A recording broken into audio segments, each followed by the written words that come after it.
श्री स्वामी समर्थ.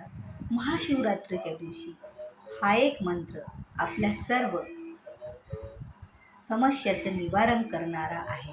कारण हा मंत्र आणि ही जपसाधना आपल्या आयुष्याचं सोनं करेल. कारण हा मंत्र बरेच साधू संत आणि बरेच शिवाचे भक्त हा मंत्र जप करत असतात. हा मंत्र फक्त आपण जप करू शकतो तो महाशिवरात्रीच्या दिवशी. एरवी या मंत्राचा जप आपण करू शकत नाही किंवा आपण करतही नाही. कारण हा बीज मंत्र आहे आणि तो फक्त जप करायचा असतो तो महाशिवरात्रीच्या दिवशी. कारण महाशिवरात्रीच्या दिवशी विशेष अशी महादेवाची पूजा करण्याला खूप महत्त्व आहे. आणि त्या दिवशी रात्री जो कोणी या मंत्राचा जप करेल त्याच्यावरचे सर्व विघ्न बाधा महादेव नाहीशी करत असतात. आणि महादेवाला प्रसन्न करणारा हा मंत्र आहे.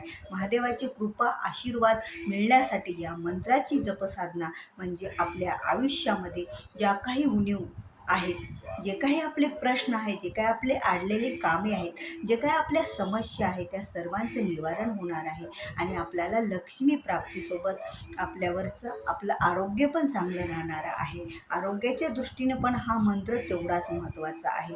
आणि आपलं जर आरोग्य चांगलं असेल तर आरोग्य हे आरोग्यम धनसंपदा. कारण आरोग्य ही आपली धनसंपदा असते. आणि आरोग्य चांगलं राहिल्याच्या नंतर आपल्याला कोणत्या समस्याचं असं निवारण करता येत नसतं. बघा, या दिवशी आपल्याला जप करायचा आहे तर तो बम बम बम असा हा बीज मंत्र महादेवाचा आपल्याला जप करायचा आहे. तो कधी करायचा आहे बरं, आणि कसा करायचा आहे, म्हणजे कुठे बसून करायचा आहे हे मी तुम्हाला सांगते. एकतर आता रात्रीच्या वेळी जर आपण 11:15 म्हणजे 11:30 ते 12:30 1 वाजेच्या दरम्यान म्हणजे चौथ्या प्रहरला आपण जर जाऊ शकत असलो महादेवाच्या मंदिरामध्ये तर आपण तिथं बसून हा मंत्र जप करू शकतो. पण आपण जर आपल्या घरीच महादेवाचा अभिषेक यथाशक्तीप्रमाणे करू आणि नंतर या मंत्राचा जप केल्यास आपल्या बऱ्याच समस्याचं निवारण होत असतं असं म्हणतात. कारण महादेवाचा हा मंत्र आपल्यासाठी खूप असा योग्य आणि आपल्यासाठी सर्व गोष्टींचं असं निवारण करणारा हा मंत्र आहे.